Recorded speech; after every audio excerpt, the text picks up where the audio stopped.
Welcome back na naman dito sa aking channel. Panibagong araw, panibagong video na naman tayo ngayon. May ibabahagi na naman ako sa inyo ngayon na ritual. Ito'y simpleng gabay at simpleng pamamaraan at ito ay makakatulong sa inyo. At kung bago sa channel ko ay huwag niyo pong kalimutang mag-subscribe at pindutin ang notification bell para palagi kayong updated sa mga bago kong videos.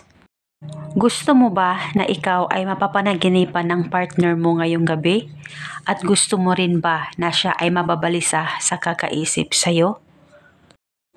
Lalong-lalo na may tampuhan kayo sa isa't isa at hanggang ngayon ay hindi pa rin siya tumatawag, text o chat sa'yo.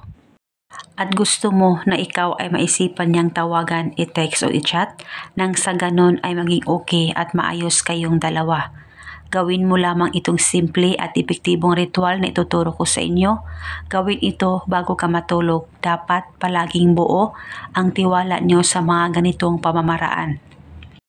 Ang gagawin mo lamang bago ka matulog, mag-focus ka, mag-concentrate, ipikit ang mga mata mo at sambitin mo lamang ang kanyang pangalan ng 21 times. Pangalan at apelyido lamang niya ang sambitin mo sa isipan mo.